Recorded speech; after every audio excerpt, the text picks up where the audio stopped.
شاہ صاحب، یہ ایک سوال آیا ہے اور بڑا اہم ترین سوال ہے، تو اگر دیگر علماء کرام بھی اس پر گفتگو کرنا چاہیں.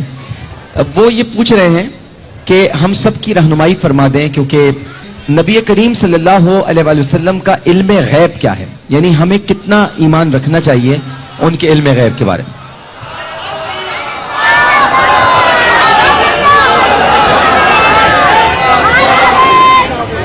بسم اللہ الرحمن الرحیم. مسئلہ دراصل یہ ہے کہ نبی کا معنی ہی غیب پر مطلع ہونے کے. اگر اس کو اس سطح پر رکھا جائے کہ عالم الغیب و شہادہ اللہ رب العالمین جل وعلا کی ذات ہے، وَإِنْدَهُ مَفَاتِحُ الْغَيْبِ لَا يَعْلَمُهَا إِلَّا هُوَ، غیب کی ساری کنجیاں رب کے پاس ہے اور وہی سارے غیب کو جانتا ہے. وہی تمام موجودات پر اور وہی تمام معدومات پر اسی کا علم محیط ہے. اس میں تو کوئی اختلاف نہیں اور اس میں کوئی رائے نہیں. علم ازلی، علم استقلالی، علم ذاتی، یہ اللہ رب العالمین جل وعلا کی صفات خاصہ ہے. لیکن قرآن مجید فرقان حمید کی ایک نہیں متعدد آیات اس بات کو ذکر کرتی ہے کہ اللہ رب العالمین جل وعلا اپنے اسرار سے اور ان غیوبات سے جس اپنے محبوب نبی کو چاہتا ہے اس پر مطلع فرماتا ہے. قرآن کریم کی آیت مبارکہ ہے وَمَا كَانَ اللَّهُ لِيُطْلِعَكُمْ عَلَى الْغَيْبِ وَلَكِنَّ اللَّهَ يَجْتَبِي مِن رُّسُلِهِ مَن يَشَاءُ، کہ اللہ رب العالمین جل وعلا اپنے غیب پر کسی کو مطلع نہیں کرتا ایرے غیرے کو، لیکن جن کے ذمہ اللہ رب العالمین نے اپنی ذات کی نیابت رکھی ہے اور اس کے نائب و خلیفہ ہیں، ان پر اللہ رب العالمین جل وعلا اس غیب کو ظاہر فرماتا ہے. اور جناب رسالت امام صلی اللہ علیہ وسلم کے بارے میں ارشاد ہوا وما هو علی الغیب بضنین، یہ میرے محبوب جو ہے یہ غیب بتانے پر بخیل نہیں ہے. تو یہ تو ضرور ہے کہ حضرات انبیاء کرام کو اللہ رب العالمین جل وعلا غیب عطا فرماتا ہے اور غیب کی تعلیم مرحمت فرماتا ہے، ایک بات. لیکن اس میں تھوڑی سی جذباتیت کا پہلو یہ ہو جاتا ہے کہ اللہ کے سوا کوئی غیب نہیں جانتا. اگر یہ اس معنی میں ہو کہ خود سے تو بالکل ٹھیک ہے، اور اگر یہ معنی کر دیا جائے کہ اس کے سکائے سے جتنا وہ چاہتا ہے عطا فرماتا ہے تو پھر کوئی اختلاف نہیں.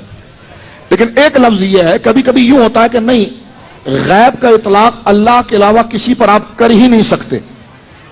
تو میری گزارش ہے کہ یہ استدلال کہاں سے آپ لائے؟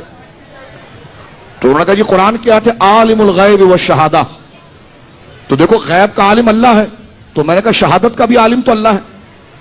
شہادت اس کو کہتے ہیں جو ظاہر ہے، اور غیب ہے جو پوشیدہ ہے. اب میں آپ کو دیکھ رہا کہ نہیں دیکھ رہا؟ دیکھ رہے ہیں. آپ مجھے دیکھ رہے ہیں جی، تو یہ شہادت ہے. تو اگر میں آپ کے لیے مانوں کہ آپ جو سامنے چیزیں نظر آ رہی ہے آپ کو موجود ہے، آپ مشہود کو دیکھ رہے ہیں، تو یہ شرک تو نہیں ہوگا؟ کیونکہ غیب جاننا ہی صرف اللہ کی صفت نہیں، شہادت کو جاننا بھی اللہ کی صفت ہے. واہ واہ. یہ عجیب قرینہ ہے کہ شہادت تو ہر ایک کے لیے مان لی جاتی ہے لیکن غیب میں شرک کا پہلو آ جاتا ہے، کیونکہ دونوں اللہ کی صفت ہے نا. عالم الغیب والشہادہ، غیب کا عالم بھی اللہ ہے اور شہادت کا عالم بھی اللہ ہے. جس طرح ہم یہ کہتے ہیں کہ جو ہم دیکھ رہے ہیں یہ طاقت اللہ نے عطا فرمائی ہے، اس کی دی ہوئی طاقت سے ہم مشاہدہ کر رہے ہیں، اسی طرح غیب کے بارے میں حضرات انبیاء کرام کے بارے میں جو کہا جاتا ہے کہ وہ خود سے نہیں جانتے، اللہ رب العالمین جل وعلا بذریعہ وحی ذالک من انباء الغیب نوحی الیک، اللہ فرماتا ہے یہ جو وحی محبوب ہم آپ پر کر رہے ہیں یہ غیب ہی ہے. اور ایک آخری بات میں یہاں سے عرض کر دینا چاہتا ہوں، وہ یہ ہے کہ جناب رسالت امام صلی اللہ علیہ وسلم کو کتنا عطا کیا گیا. اس میں تو امت کا اجماع ہے کہ تمام فرد بشر یہاں تک کہ جماعت انبیاء پر سب سے بڑا علم اور اعلم، سب سے زیادہ جاننے والی شخصیت یہ حضور علیہ الصلوۃ والسلام کی ہے.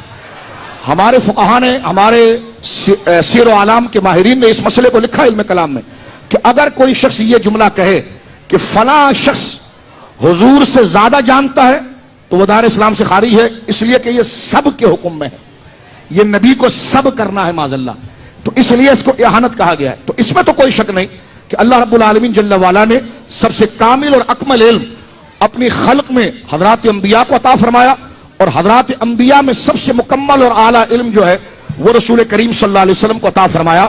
جب ہم یہ کہتے ہیں کہ حضور کو اللہ نے علم کلی عطا فرمایا یا جو ہو چکا ہے جو ہونے والا وہ عطا فرمایا، تو میں ناظرین سے کہنا چاہتا ہوں کہ خدا را اس مسئلے کو ذرا حل کی طرف لے کر چلیں. یہ اللہ کے مقابلے پر نہیں کہا جاتا. اللہ کے مقابلے پر تو کوئی ایک ذرہ بھی مانے تو کافر ہو جائے گا. یہ اللہ کے مقابلے پر علم کلی کی بات نہیں کی جاتی, یہ اللہ کے مقابلے پر جمی ما کان و ما یکون کی بات نہیں کی جاتی, بلکہ یہ جو بات کی جاتی ہے یہ اللہ کی مخلوق کے مقابلے میں. اور اس میں کوئی دو رائے نہیں کہ خدا کی مخلوق میں سب سے کامل علم اور کلی علم جو ہے وہ ذات مصطفیٰ کریم صلی اللہ علیہ وسلم کا ہے. اس میں کوئی حرج نہیں ہے اور اللہ رب العالمین اس کی تعلیم عطا فرماتا ہے. اور میں گفتگو کو ختم کرتے ہوئے آخری یہ بات عرض کرنا چاہتا ہوں, پھر علماء اپنی رائے ضرور پیش کریں گے. اس فرق کے بعد ذاتی و عطائی تعلیم کے ذریعے اللہ رب العالمین وہ علم عطا فرماتا ہے. ایک فرق یہ بھی سمجھ لیجئے, نبی اور اللہ کے علم میں نبی پاک کو جتنی تعلیم دی گئی وہ ساری موجودات کی ہے, معدومات کی نہیں ہے. صرف موجودات, جو چیز اللہ رب العالمین پیدا فرمائے گا جی وہ علم متناہی اللہ رب العالمین جل وعلا نے جس کی ایک حد ہے. کون سی حد ہے؟ تو نبی پاک نے خود فرمایا, فاروق اعظم کہتے ہیں کہ اخبرنا رسول اللہ صلی اللہ علیہ وسلم, سرکار نے ہمیں خبر دی, ان بدء الخلق, جب سے کائنات بنی تھی وہاں سے لے کر حتی دخل اہل الجنت منازلہم واہل النار منازلہم, یہ بخاری بدء الخلق کے اندر ہے جی. جو آخری بندہ جنت میں جانے والا تھا اس کے بارے میں بھی بتا دیا, جو جہنم میں جانے والا بھی تھا اس میں بھی بتا دیا. اور فاروق اعظم کے بڑے پیارے جملے ہیں, جس کو یاد رکھنا تھا اس نے یاد رکھ لیا, جس نے بھلانا تھا اس نے بھلا دیا. اب آپ علامہ عینی کو دیکھیں, ایک دن کے اندر کھربوں سال کی بات کیسے کی جا سکتی ہے. علامہ عینی کہتے ہیں زبان بند کرو, یہ حضور کا معجزہ ہے. اللہ اکبر, اللہ اکبر. یہ حضور کا معجزہ ہے. جس طرح حضرت حضور کے کلمہ پڑھنے والوں کے لیے 50,000 سال کا دن ایک فرض نمازوں کا ہو جاتا ہے, اسی طرح اللہ رب العالمین جل وعلا نے اپنے محبوب کو جوامع الکلم عطا فرمایا کہ ماضی, حال اور مستقبل کی خبریں آپ نے عطا فرمائی.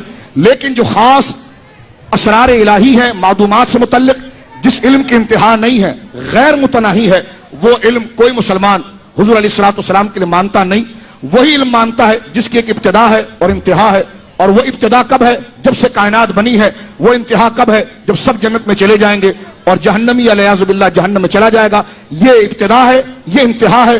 اور اللہ کے علم کی نہ ابتدا ہے اور نہ انتہا ہے, اس لیے کہ ابتدا اس کی ہوتی ہے جو پہلے نہیں ہوتا اور انتہا اس کی ہوتی ہے جو بعد میں نہیں ہوتی. واہ واہ واہ واہ واہ واہ واہ. جی اللہ حضور کا جملہ حدیث استدلال کے طور پر بعض دوست لیتے ہیں کہ انتم اعلم بامور دنیاکم, تم اپنے دنیا کے معاملات بہتر جانتے ہو.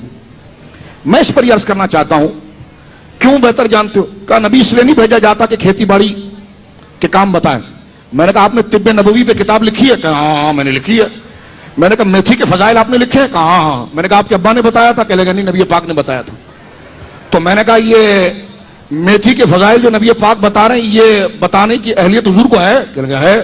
تو میں نے کہا پوری طب تو بتا دی, یہ کھجور والی بات نہیں بتائی, تو اس کو منصب سے کیسے خارج کر رہے ہیں آپ؟ ایک بات. جی. دوسری بات یہ ہے, میں بڑے کیونکہ اس لیے کہ بات ہو چکی ہے کہ حضور کے علم پاک پر ہلکا سی اس میں کوئی فرقہ واریت نہیں, اس میں فرقہ مرقہ کیا کیا جائے, کلمہ نبی پاک کا پڑھنا ہے, حضور سے محبت ہے.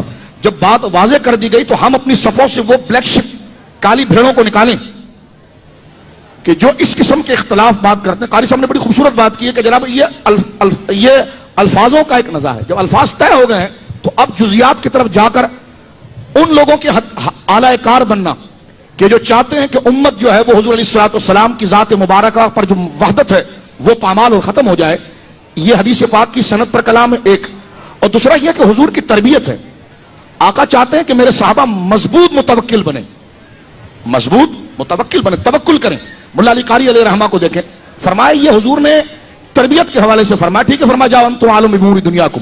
محدثین نے لکھا کر واقعی میں وہ ایسا کرتے تو تعبیر نخل سے اتنا کھجور نہیں ہوتا, 100 گنا کھجور اس اعتبار سے ہوتا جو حضور سکھا رہے تھے. واہ واہ واہ. تو تعلیم کے حوالے سے, تو لہٰذا میں اس بات کو کسی نزاع کو پیدا کرنے کے لیے نہیں عرض کر رہا ہوں. ذات مصطفیٰ ہمارا مرکز و محور ہے کہ محمد سے وفا تو نے تو ہم تیرے ہیں, یہ جہاں چیز ہے. تو کسی کی جاگیر نہیں, ہم سب نے حضور سے محبت کرنی ہے اور حضور سے ہمارا ایمان وابستہ ہے. کوئی شخص یہ گوارا نہیں کر سکتا کہ حضور علیہ الصلوۃ والسلام کی کسی صفت کا انکار یا علم کی اہانت وہ اپنا مذہب بنائے. تو لہذا کشادہ قلبی کے ساتھ یہ بات کرنی چاہیے, اور اس لیے کرنی چاہیے کہ سینہ ٹھوک کر کہنا چاہیے اب میری نگاہوں میں جچتا نہیں کوئی, سن لو جیسے ہے میرے سرکار ایسا نہیں. واہ واہ واہ واہ واہ واہ واہ.